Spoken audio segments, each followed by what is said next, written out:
I remember clearly the first time the final Jeopardy question was something that I answered correctly.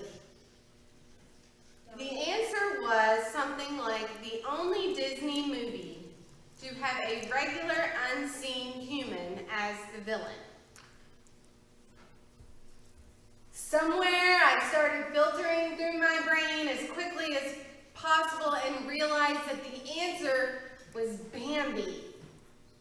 The hunter in the movie is the villain. All other movies had villains with superpowers or something, or at least had been seen, but only Bambi has an unseen human villain. And because I answered this correctly, I have always paid attention to the villains in Disney movies. And over the last 25 years since my brilliant Final Jeopardy response, I noticed when the toy shop owner is the villain in Toy Story, or the ancestors in Frozen 2, or even the reality of the need to move for a job in Inside Out. That Disney realized at some point every story has more than one side, and life is more complicated than simply good or bad. Because we all know that that isn't real life. Real lives mean that sometimes we are the villain and sometimes we are the hero. It all depends on how the people experiencing the world around us. They may be experiencing it internally or externally in a different way. And therefore it also matters how the circumstances in life affect you both inwardly and outwardly. So those of us here just witnessed a short clip from Encanto that shared that the abuela, the grandmother, was persecuted, left alone with 3 small children, and found herself and found her safety in a miraculous candle and a house. But the question remains for this movie, is she the villain? Now, I would totally argue that she is the victim of circumstance and responded in understandable and very human ways to a very difficult situation. And she was given a gift that gave her hope. But that gift ended up over years to be something that she held on to so tightly that she would not allow it to bend. Thus, it began to become something that could both easily break internally and externally.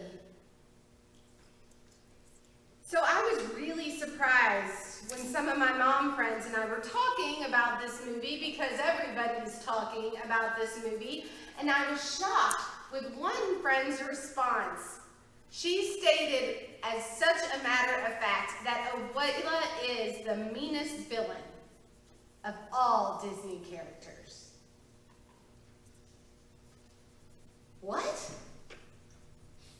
I tried to talk back to her, but she had none of it. The external pressure on Abuela's family from her internal struggles and fears of losing more than she had years ago had created a family that felt so much pressure that they could not know peace, as we talked about last week. It was a family who only knew and felt they had to constantly be proving and earning their worth for the miracles and gifts that were given to them. And so as I thought about Abuela, I thought about the fact that she is realistic. She isn't an unseen hunter. She is a mother, a grandmother, and a person with really good intentions. She is the matriarch. She is the role of her family and of an entire community. It creates complicated family dynamics within that community, and they are attempts of both love that you can feel she feels, but also you can see the scars and the pain. And many of us know this type of villain, which may be why she is so scary to some people. So the question is this the greatest villain in Disney history? Well, it could also be argued that this is the greatest villain in biblical history. Paul could also be argued as one of the greatest heroes in biblical history. Because Paul was another person who was on a road where there was a miraculous encounter occurring. He, however, was not being chased by persecutors. In this story, Paul is the persecutor. Now, if you are on the other side of this story of Saul is the person upholding the Jewish faith by not letting these new teachings, this new way, these new people talking about this guy Jesus sidetrack the deep traditions of what has been most sacred and important to him. Paul, or Saul, or Paul, his external image is dependent, like most of us, on who you ask. He is trying to keep order in the middle of this new chaos surrounding this person who is trying to move and change and shift what he knows to be miraculous and to be true.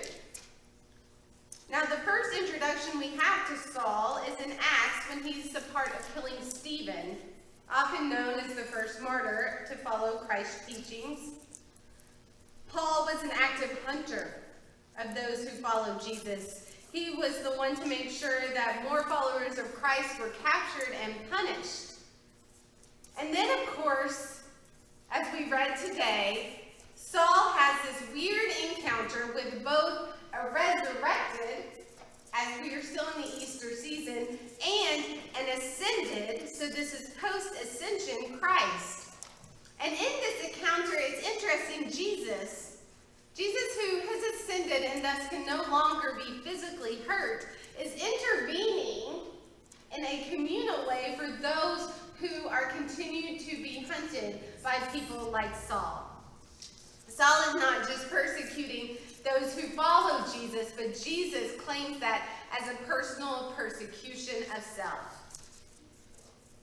And so we see this encounter and we know about the road to Damascus story, and we have to ask, does this encounter change everything about Saul, who then in a few chapters will switch his name over to Paul? No. I love at the end of what we read today is Paul has to go. Like, this doesn't stop here. There's more to this. Jesus is like, go and be told what to do. Paul must go live in community.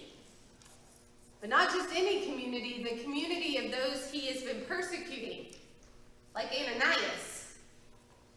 Paul has to be deemed, probably by those who knew him up until this moment, as the ultimate traitor. He will seem untrustworthy or questionable for the rest of his life to many. And yet Paul is the person who penned the oldest scriptures that we have as Christians. He will have followers that are still in our biblical writings who tried to emulate his thoughts and ideas. Paul will give up his power as somebody part of the elite class, his privilege and life as he knows it, and lose everything as he all of a sudden has to walk and go and be told how to live in this new way. And so I wonder, once you lose everything,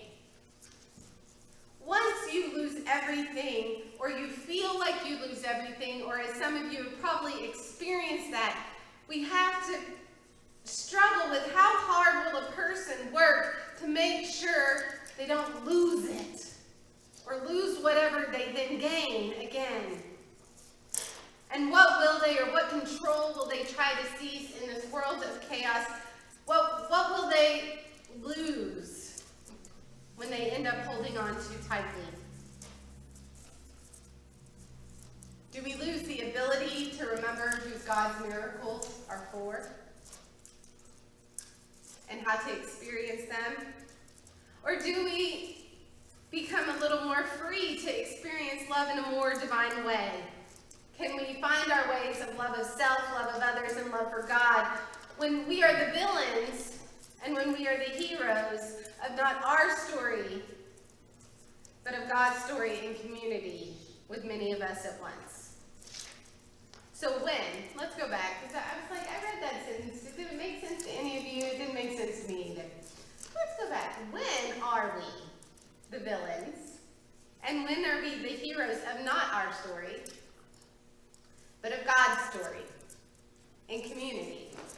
with many of us at once? Are we able to walk into places where we are or have been the persecutors? Paul walked to Ananias and walked into his faith community. But that initial walk there, he had to do blindly.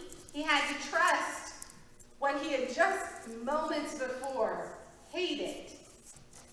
And then I think about Abuela, who had to walk towards a younger generation and finally listen to her granddaughter. She had to walk back towards what she feared most, the loss of safety.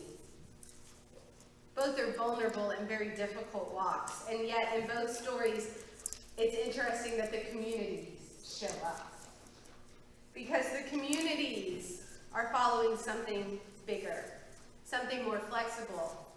They know love best, and like Jesus showed us to love best, the communities are the ones who are not persecuting one another, even the persecutors, but are making sure that everyone, no matter your gifts, no matter your journey, no matter who you are, everyone can be a hero when we are together with each other and working as part of God's creation, and we can all be the heroes.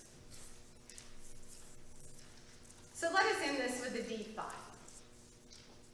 As we reflect on these stories on the road, one that ends in safety, one that ends in the first and one of the primary apostles of Jesus, let's end with this deep thought about how God can see us, all of us, even the unseen hunters, the seen grandmothers, and even the persecutors. Let's go back to that original movie. And I think this is the best. As the baby skunk in Bambi says, "You can call me a flower if you want to."